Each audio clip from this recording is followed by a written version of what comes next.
आप देख रहे हैं स्टेट लाइव। मैं हूं माधवी पांडे आपके साथ। शुरुआत करेंगे बिहार से। बिहार के पटना में गुरुवार को शिक्षक अभ्यर्थियों के विरोध प्रदर्शन के दौरान पुलिस ने लाठीचार्ज कर दिया है। पटना के जेपी गोलंबर से छात्र जब आगे बढ़ रहे थे, इसी दौरान पटना पुलिस के कुछ जवानों ने छात्रों पर लाठियां चलाई। लाठी चलाने से कई छात्रों को चोटें भी आई हैं। कई छात्रों के सिर से खून निकल रहा है। छात्र पटना के डाक बंगला चौराहे की तरफ बढ़ चुके हैं और पटना के जेपी गोलंबर के पास सैकड़ों से की संख्या में प्रदर्शनकारी अभ्यर्थियों को बैरिकेडिंग लगाकर रोक दिया गया था। छात्र आगे बढ़ना चाहते थे, लेकिन प्रशासन ने उन्हें आगे जाने नहीं दिया। दरअसल टीआरई 4 परीक्षा से पहले एसटीईटी यानी स्टेट टीचर एलिजिबिलिटी टेस्ट आयोजित करने की मांग को लेकर छात्र आक्रोशित हैं। बड़ी संख्या में छात्रों ने प्रदर्शन किया है और सरकार के खिलाफ नारेबाजी भी की है। छात्रों का कहना है कि बिना एसटीईटी के टीआरई 4 परीक्षा कराना केवल एक छलावा है, जिससे योग्य अभ्यर्थी बाहर हो सकते हैं। प्रदर्शन की शुरुआत पटना विश्वविद्यालय के पास से हुई थी, जहां छात्र हाथों में तख्तियां लेकर अपनी मांगों को लेकर सड़क पर उतरे थे। इन तख्तियों पर पहले एसटीईटी फिर टीआरई जैसे संदेश लिखे थे। इसके बाद छात्रों ने फेंकना पहाड़ी से मार्च शुरू किया और गांधी मैदान होते हुए डाक बंगला चौराहा और मुख्यमंत्री आवास तक वो पहुंच गए। प्रदर्शनकारी छात्रों ने कहा कि सरकार टीआरई 4 की परीक्षा जल्दबाजी में करा रही है, जबकि अब तक एसटीईटी परीक्षा आयोजित नहीं की गई है। ऐसे में हजारों योग्य अभ्यर्थियों के भविष्य पर संकट आ सकता है। छात्रों ने सवाल किया है कि अगर सरकार को ये प्रदर्शन और भीड़ दिखाई नहीं देती है, तो ये लोकतंत्र के लिए गंभीर संकेत है।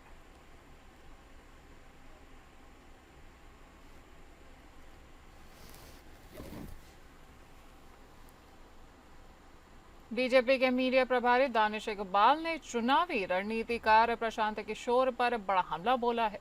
उन्होंने कहा कि प्रशांत किशोर का असली चेहरा अब जनता के सामने बेनकाब हो चुका है। दानिश इकबाल ने आरोप लगाते हुए कहा, जो व्यक्ति दूसरों को नैतिकता का पाठ पढ़ाते हैं, वो खुद गंभीर आपराधिक मामलों में फंसे हुए हैं। ये मामूली आरोप नहीं है, बल्कि जालसाजी, धोखाधड़ी और सुनियोजित साजिश से जुड़े हुए मामले हैं। उन्होंने कहा कि पाटलिपुत्र थाना में प्रशांत किशोर की भूमिका किसी पेशेवर अपराधी जैसी नजर आती है। दानिश इकबाल ने आगे कहा कि बिहार की बात के नाम पर जनता को गुमराह करने वाले प्रशांत किशोर अब खुद कानून के कटघरे में खड़े हैं।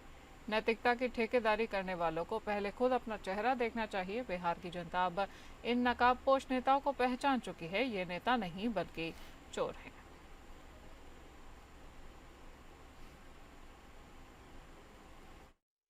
प्रशांत किशोर का दागदार और षड्यंत्रकारी चेहरा बिहार की जनता के सामने पूरी तरह से बेनकाब है। जो दूसरों को नैतिकता का पाठ पढ़ाते हैं, वो खुद आईपीसी की धारा 467, आईपीसी की धारा 468, 471, 420, 406 और 120 बी जैसे संगीन अपराधों में फंसे हैं। ये मामूली आरोप नहीं है, ये जालसाजी, धोखाधड़ी और सुनियोजित साजिश का मामला है।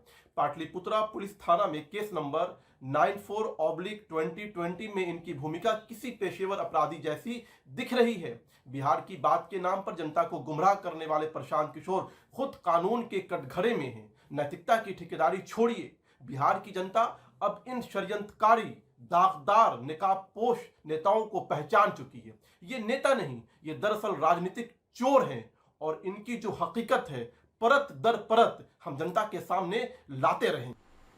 भागलपुर में आम आदमी पार्टी शिक्षा व्यवस्था में सुधार और सरकारी स्कूलों की बदहाली को लेकर स्कूल बचाओ आंदोलन के तहत सड़क पर उतर गई है। जहां स्कूल बचाओ आंदोलन पदयात्रा के तहत भागलपुर रेलवे स्टेशन चौक से शहर के मुख्य मार्गों से होते हुए जिला समाहरणालय तक पहुंची, वहीं जिला प्रशासन को एक मांग पत्र भी सौंपा गया है। इस पदयात्रा में आम आदमी पार्टी के सैकड़ों कार्यकर्ता हाथ में तख्तियां और बैनर लिए बिहार मांगे केजरीवाल, मॉडल स्कूल बचाओ, भविष्य बचाओ जैसे नारे के साथ पदयात्रा कर रहे थे। इस दौरान बिहार प्रदेश अध्यक्ष राकेश यादव और पूर्व प्रत्याशी सत्येंद्र कुमार ने संयुक्त रूप से कहा कि आम आदमी पार्टी अब बिहार में एक मजबूत तीसरी विकल्प पार्टी के रूप में उभर रही है। बिहार में शिक्षा की स्थिति बेहद खराब हो चुकी है। सरकारी स्कूलों में न तो पर्याप्त शिक्षा है और न ही आधारभूत सुविधाएं। अगर दिल्ली के तर्ज पर बिहार में भी केजरीवाल सरकार की तर्ज पर नीतियां लागू होती हैं, तो शिक्षा व्यवस्था में एक बहुत बड़ा क्रांतिकारी बदलाव लाया जा सकता है। अब आम आदमी पार्टी स्कूल बचाओ आंदोलन के जरिए बेरोजगारी, महंगाई, भ्रष्टाचार सहित शिक्षा व्यवस्था को सुदृढ़ करने के लिए हर जिले में मुद्दे उठाकर जहां शिक्षा व्यवस्था को मजबूत बनाने का अथक प्रयास करेगी, वहीं बेरोजगारी, पलायन जैसे ज्वलंत मुद्दों को रोकने का काम भी करेगी।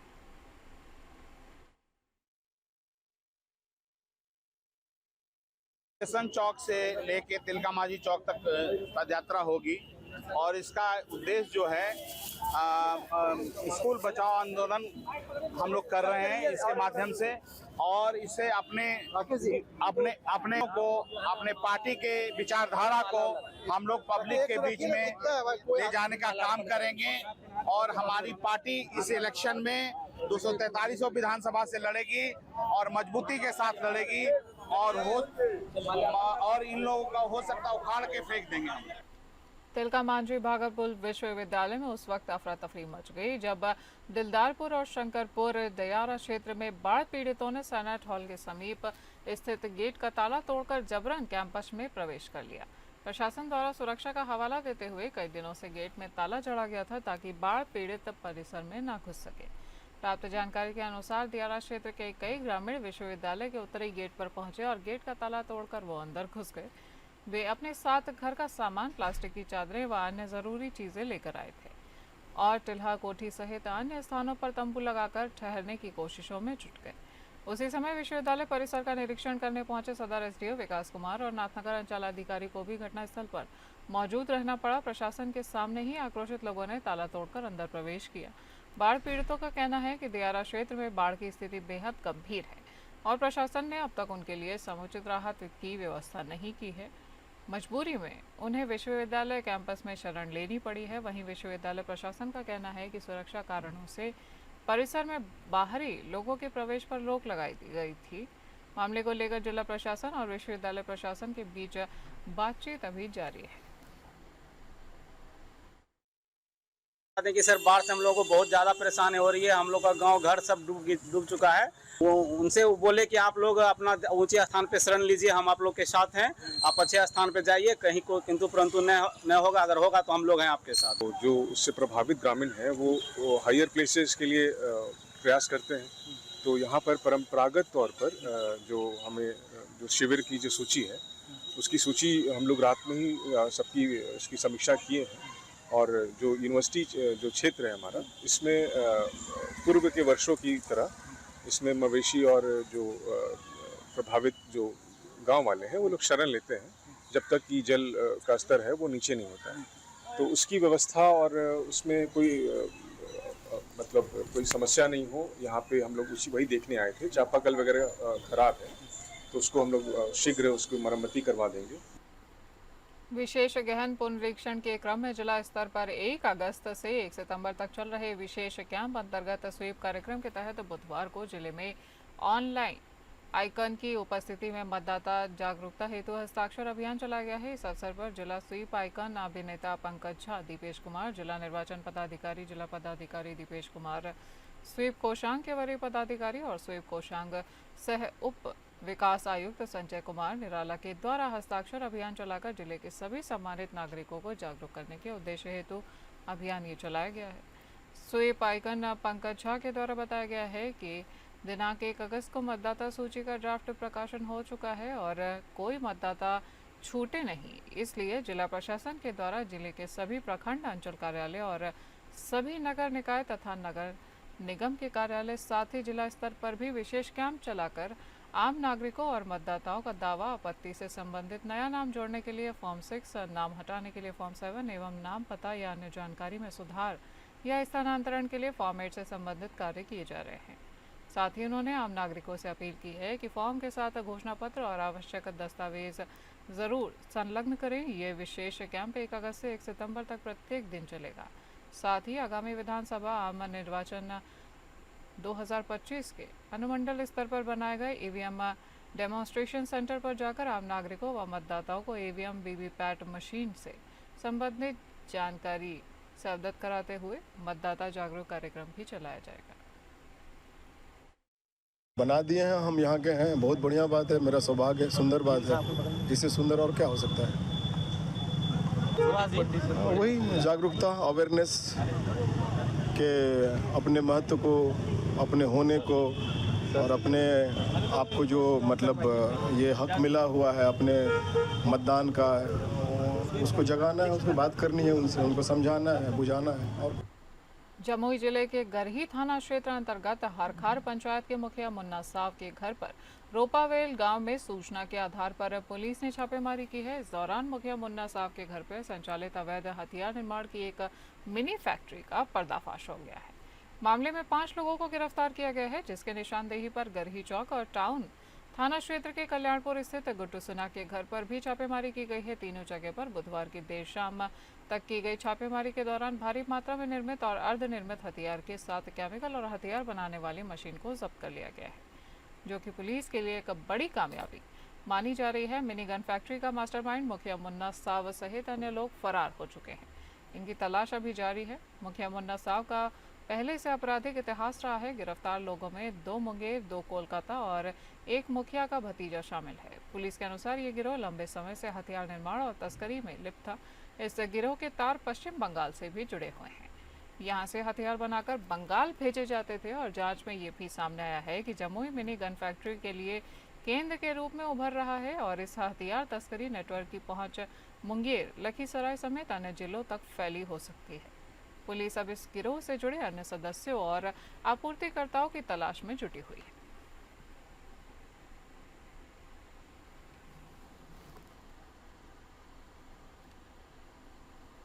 बिहार के सासाराम के जिला परिवहन कार्यालय में वित्तीय अनियमितता का बड़ा मामला सामने आया है। सासाराम के परिवहन विभाग में कार्यरत 4 कर्मियों ने मिलकर 2 करोड़ 30 लाख रुपए की राशि को सरकारी खाते में जमा नहीं कराया है। इस घोटाले की जिला परिवहन पदाधिकारी राम बाबू ने पुष्टि की है।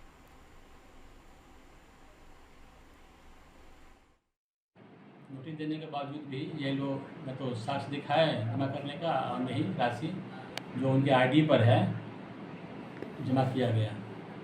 सर कितना मामला है राशि की? ये इनकम टैक्स का लगभग 170 के आसपास होगा।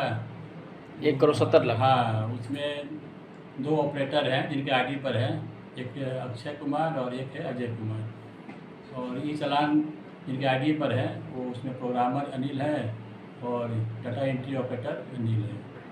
तो ये लोग जमा नहीं किए और नहीं जमा करने का साक्ष्य दिखाया, तो जो सरकारी राशि है तो इसलिए प्राथमिकी दर्ज इन लोगों पर नामजद की गई है। सर टोटल राशि कितना है?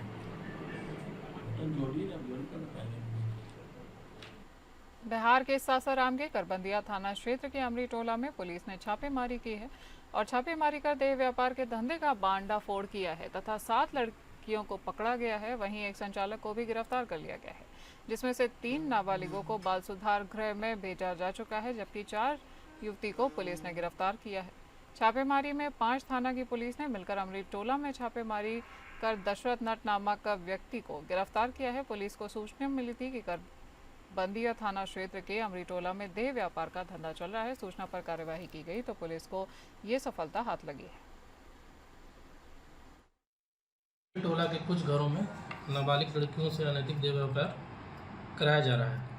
उक्त सूचना के आलोक में पुलिस अधीक्षक महोदय के निर्देशानुसार अनुमंडल पुलिस पदाधिकारी सासाराम 1 के नेतृत्व में एक छापेमारी दल का गठन किया गया। छापेमारी के क्रम में उक्त दल के द्वारा करबंदिया थाना अंतर्गत अमरी टोला स्थित दशरथ नट के घर का दिनांक 5/8/25 को संध्या में तलाशी ली गई तो उनके घर से 3 नाबालिग बच्चों को बरामद किया गया तथा उस घर से कई आपत्तिजनक सामान बरामद किए गए, जिसका विधिवत जब्ती सूची बनाकर जब्त किया गया। घर से बरामद 3 नाबालिग लड़कियों को CWC सासाराम के समक्ष उपस्थापन कराकर पूछताछ किया गया, जिसमें उन नाबालिग लड़कियों के द्वारा बताया गया कि दशरथ नट एवं उसके घर की महिलाओं के द्वारा अनैतिक देह व्यापार कराया जाता है। छापेमारी के क्रम में घर में उपस्थित अनैतिक देह व्यापार में शामिल 4 महिला एवं 1 पुरुष को हिरासत। रुक करेंगे झारखंड का। राज्य के पूर्व मुख्यमंत्री सह राज्यसभा सांसद दिवंगत शिबू सोरेन का अंतिम संस्कार करने के बाद मुख्यमंत्री हेमंत सोरेन ने बुधवार को अपने पैतृक आवास नेवरा में गांव के लोगों के साथ एक बैठक की। इस दौरान उन्होंने देशोम गुरु की अंत्येष्टि कार्यक्रम के बाद होने वाले अनुष्ठानों और कार्यक्रमों को लेकर बैठक में मौजूद गाँव के लोगों से विस्तार में चर्चा की है। मौके पर गाँव के लोगों ने श्राद्ध कर्म को लेकर मुख्यमंत्री के साथ कई स्थानीय परंपराओं की जानकारी भी सीएम के साथ साझा की है, तो वहीं गांव के लोगों ने स्वर्गीय शिबू सोरेन के श्राद्ध कर्म के बारे में भी उन्हें कई सुझाव दिए हैं।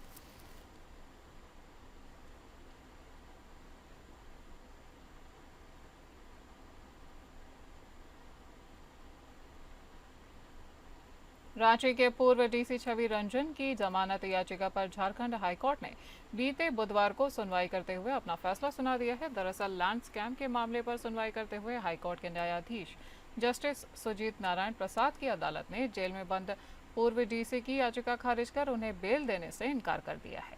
बहरहाल हाईकोर्ट के इस फैसले से छवि रंजन और उनके परिवार को कड़ा झटका लगा है। मालूम हो कि बीते 25 जुलाई को कोर्ट ने ईडी और बचाव पक्ष की दलीलें सुनने के बाद अपना फैसला सुरक्षित रख लिया था।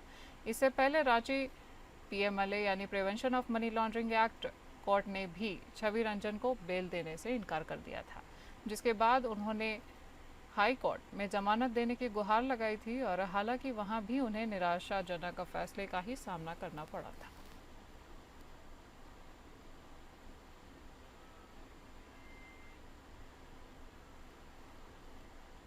झारखंड हाईकोर्ट में स्वास्थ्य सचिव और रिम्स निदेशक पेश हुए हैं। झारखंड के सबसे बड़े मेडिकल कॉलेज एवं अस्पताल Rajendra institute of medical sciences यानी रिम्स में चिकित्सकों और स्वास्थ्य कर्मियों के रिक्त पदों पर हाईकोर्ट ने 4 हफ्ते में नियुक्ति की प्रक्रिया शुरू करने का आदेश जारी किया है। इस मामले की सुनवाई करते हुए मुख्य न्यायाधीश तरलोक सिंह चौहान और न्यायमूर्ति राजेश शंकर की खंडपीठ ने रिम्स में व्याप्त अव्यवस्था को लेकर दाखिल जनहित याचिका पर राज्य सरकार और रिम्स निदेशक डॉक्टर राजकुमार से कई सवालों के जवाब भी मांगे हैं। तो वहीं 6 अगस्त को कोर्ट के आदेश के आलोक में राज्य के स्वास्थ्य सचिव और रिम्स के निदेशक व्यक्तिगत रूप से अदालत में उपस्थित रहे। इससे पहले 5 अगस्त को हुई सुनवाई के दौरान खंडपीठ ने रिम्स से पूछा था कि राज्य सरकार हर साल करोड़ों रुपए देती है तो उसे खर्च किए बिना क्यों लौटा दिया जाता है। प्राप्त राशि से मेडिकल उपकरण व इलाज के लिए अन्य जरूरी वस्तुएं क्यों उपलब्ध नहीं कराई जाती है।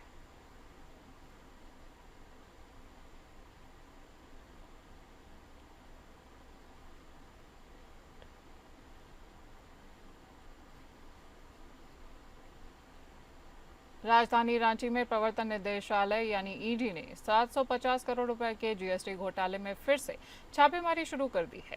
इस मामले में जुड़ी आई एक रिपोर्ट के मुताबिक ईडी ने 7 अगस्त की सुबह रांची, कोलकाता और मुंबई के इस घोटाले से जुड़े लोगों के ठिकानों पर छापेमारी की है। आपको बता दें कि जीएसटी घोटाले से जुड़े दूसरे दौर की इस छापेमारी में शिव कुमार देवड़ा के गिरोह से जुड़े लोगों का नाम शामिल हुआ है और ये सामने आया है। तो वहीं फिलहाल 8 ठिकानों पर ईडी की रेड पर मुहर लगी है। इसके साथ ही रांची में ईडी की टीम एक साथ 6 अलग अलग ठिकानों पर छापेमारी को जारी रख रही है, जिसको लेकर ईडी की एक टीम पीपी कंपाउंड स्थित कृष्णा अपार्टमेंट के 4थे फ्लोर पर स्थित एक फ्लैट के अलावा अन्य 5 जगहों पर भी छानबीन कर रही है।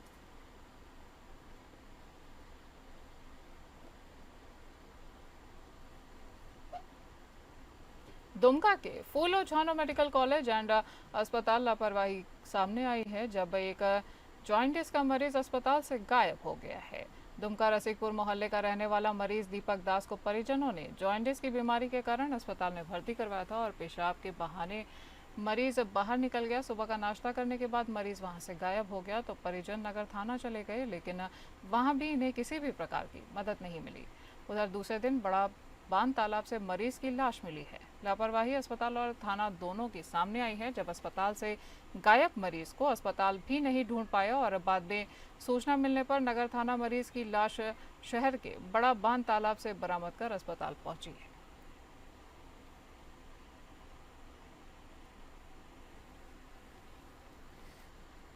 बात करेंगे छत्तीसगढ़ की।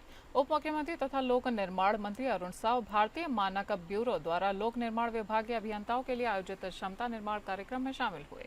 भारतीय मानक ब्यूरो के रायपुर कार्यालय द्वारा रायपुर के नवीन विश्राम भवन में 6 अगस्त और 7 अगस्त को 2 दिवसीय इस कार्यक्रम का आयोजन किया गया है।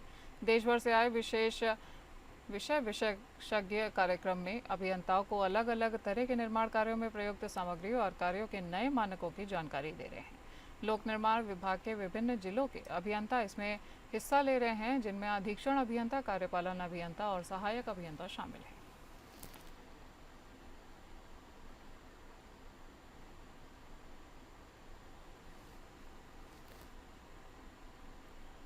छत्तीसगढ़ के वन एवं जलवायु परिवर्तन मंत्री केदार कश्यप ने नवा रायपुर अटल नगर स्थित अरण्य भवन में विभागीय कामकाज की समीक्षा की है। समीक्षा बैठक में अधिकारियों ने बताया कि मोदी की गारंटी के तहत वनोपज खरीदी दर और बोनस की राशि का भुगतान के साथ ही देवगुड़ियों के संरक्षण लेमरू हाथी रिजर्व से जुड़े मुद्दे और प्रोजेक्ट बाघवा, किसान वृक्ष मित्र परियोजना और मानव पशु द्वंद्व से हुई जनहानि एवं कृषि उपज प्रभावित होने वाले किसानों को फसल क्षति कवर प्रदान करने प्राप्त आवेदनों का निराकरण कर लिया गया है। अधिकारियों ने बताया कि सुशासन प्रसार में प्राप्त आवेदनों का लगभग 100% निराकरण कर दिया गया है। वहीं बैठक में अधिकारियों ने बताया कि ई ऑक्शन के माध्यम से वनोपज एवं काष्ठों की नीलामी भी की जा रही है।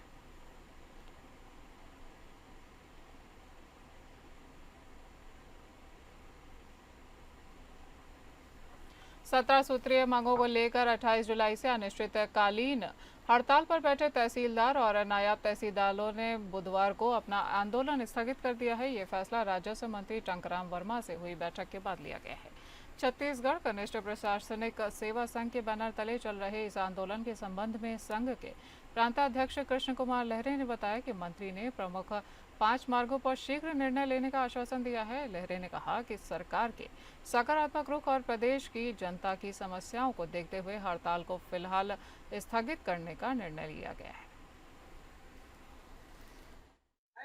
5 जो प्रमुख मांगे हैं उन पे त्वरित गति से कार्रवाई करने की बात कही गई है और जो शेष मांगे हैं उन पर भी विचार करके कार्रवाई करने की बात कही गई है।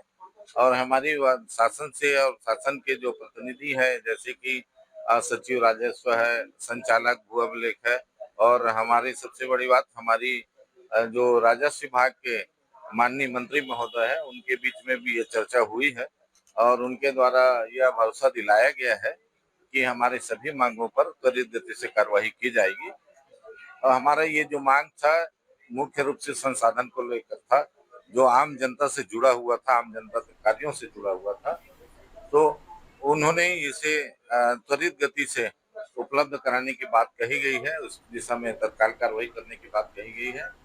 छत्तीसगढ़ में बिजली बिल हाफ योजना में हुए बदलाव को लेकर कांग्रेस ने प्रदेश सरकार पर तीखा हमला बोला है।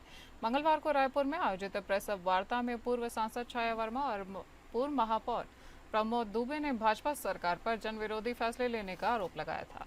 छाया वर्मा ने कहा कि जब से भाजपा सरकार आई है, छत्तीसगढ़ की जनता पर बिजली गिरा दी है। जल, जंगल और संसाधनों से समृद्ध प्रदेश में बिजली दरों की वृद्धि जनता के साथ अन्याय है। कांग्रेस सरकार में 400 यूनिट तक बिजली बिल हाफ किया गया था, लेकिन अब इसे घटाकर मात्र 100 यूनिट कर दिया गया है।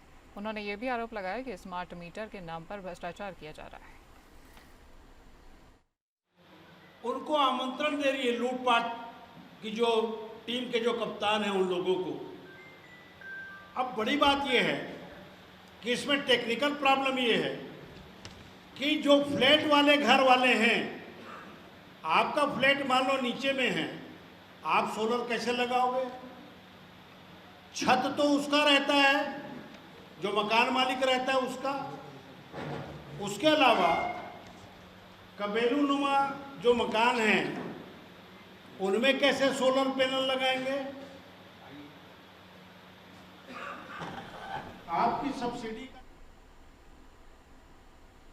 बीजापुर पुलिस ने माओवादियों से अपील की है कि वे छत्तीसगढ़ शासन की नवीन आत्मसमर्पण एवं पुनर्वास नीति का लाभ उठाएं और समाज की मुख्य धारा से सम्मिलित होकर शांतिपूर्ण एवं सम्मानजनक जीवन की ओर अग्रसर हो। उन्होंने बताया कि सरकार की इस पुनर्वास नीति के अंतर्गत मिलने वाली आर्थिक सहायता, पुनर्वास के अवसर, रोजगार एवं शिक्षा संबंधी सुविधाएं माओवादियों को आकर्षित कर रही हैं। इसी के परिणाम स्वरूप बड़ी संख्या में माओवादी आत्मसमर्पण कर रहे हैं। आत्मसमर्पण करने वालों के परिजन भी चाहते हैं कि वे लौटकर सामान्य जीवन जिएं और समाज के साथ कदम से कदम मिलाकर चलें।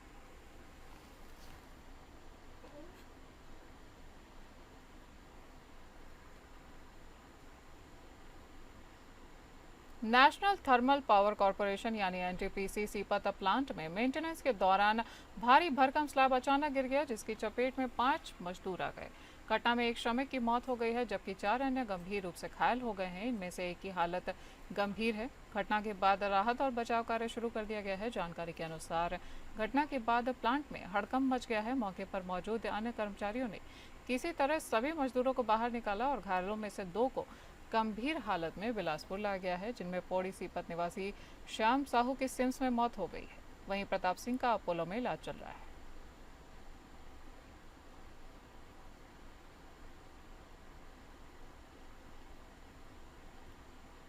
कोंडागांव जिला कांग्रेस कमेटी द्वारा कांग्रेस भवन में कोंडागांव स्वास्थ्य विभाग की लाचार व्यवस्था का उजागर करते हुए प्रेस वार्ता आयोजित की गई है। प्रेस वार्ता को संबोधित करते हुए पूर्व मंत्री मोहन मरकाम ने कहा कि भाजपा की ट्रिपल इंजन की सरकार में कोंडागांव सहित संपूर्ण प्रदेश में स्वास्थ्य व्यवस्था बद से बदतर हो चली है, जनता परेशान है। मोहन मरकाम ने कहा कि कोंडागांव जिले को हमारी सरकार के दौरान विधायक निधि से सर्व सुविधा युक्त एम्बुलेंस 32 लाख की लागत से प्रदत्त किया गया था, जिसकी टेम्परेरी रजिस्ट्रेशन 1 साल का था, जिसका पुनः रजिस्ट्रेशन कराना विभाग की जिम्मेदारी थी, जो कि आज तक नहीं हुआ है, जिसके चलते जनता को इसका लाभ नहीं मिल पा रहा है।